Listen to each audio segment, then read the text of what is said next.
വന്നിരിക്കുന്നത് ഒരു റെസിപ്പി ആയിട്ടാണ്. അതിൻ്റെ പേര് ടിബറ്റൻ ബട്ടർ ടീ. സോ ഈ ടിബറ്റൻ ബട്ടർ ടീ പാലിയോ ഡയറ്റിൽ ഒരു മെയിൻ മീലായിട്ടാണ് കൺസിഡർ ചെയ്യാറ്. സോ ഇത് യൂഷ്വലി യാക്ക് ബട്ടർ വെച്ചിട്ടാണ് ഉണ്ടാക്കാറ്. പക്ഷെ നമുക്കിവിടെ യാക്ക് ബട്ടർ കിട്ടാത്ത കാരണം നമ്മൾ കൗസ് ബട്ടർ വെച്ചിട്ട് ഉണ്ടാക്കാം. ഈ ടിബറ്റൻ ബട്ടർ ടീ പാലിയോ ഡയറ്റിൽ എന്താണ് റോളെന്ന് ചോദിച്ചു കഴിഞ്ഞാൽ ഇതൊരു ഹൈ കാലറിക് എനർജി ഒക്കെ തരുന്ന ഒരു ഡ്രിങ്കാണ്. പിന്നെ ഇതിൽ ഹെൽത്തി ഫാറ്റ്സ് ഒക്കെ ഉള്ള കാരണം നമുക്ക് കുറേ നേരത്തേക്ക് വിശക്കില്ല. It keeps us full for a longer time. പിന്നെ അത് കാരണം ഓവർ ഈറ്റിങ്ങും അവോയ്ഡ് ചെയ്യാം. അപ്പോൾ ഈ ബട്ടർ ടീ എങ്ങനെയാണ് ഉണ്ടാക്കാൻ നമുക്ക് നോക്കാം.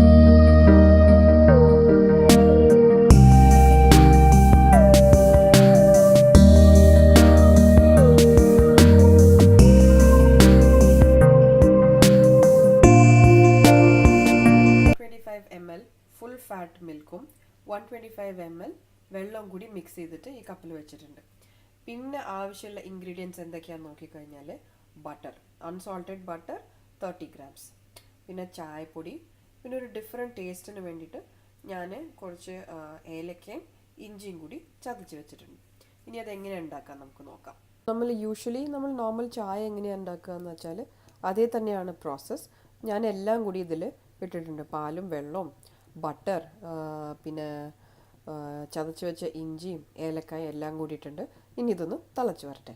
ബട്ടർ ടീ നല്ലപോലെ ബോയിലായി. ഞാനിത് ഫിൽറ്റർ ചെയ്ത് ഒരു കപ്പിലേക്ക് മാറ്റിയിട്ടുണ്ട്.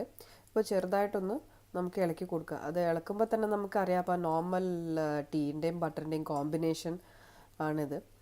അപ്പോൾ ബട്ടർ ടീ നല്ലൊരു ഷൈനിങ് ഒക്കെ ഉണ്ട്. അപ്പോൾ എല്ലാവരും അത് ട്രൈ ചെയ്ത് നോക്കണം. അപ്പോൾ എല്ലാവർക്കും eat healthy and stay healthy. Bye.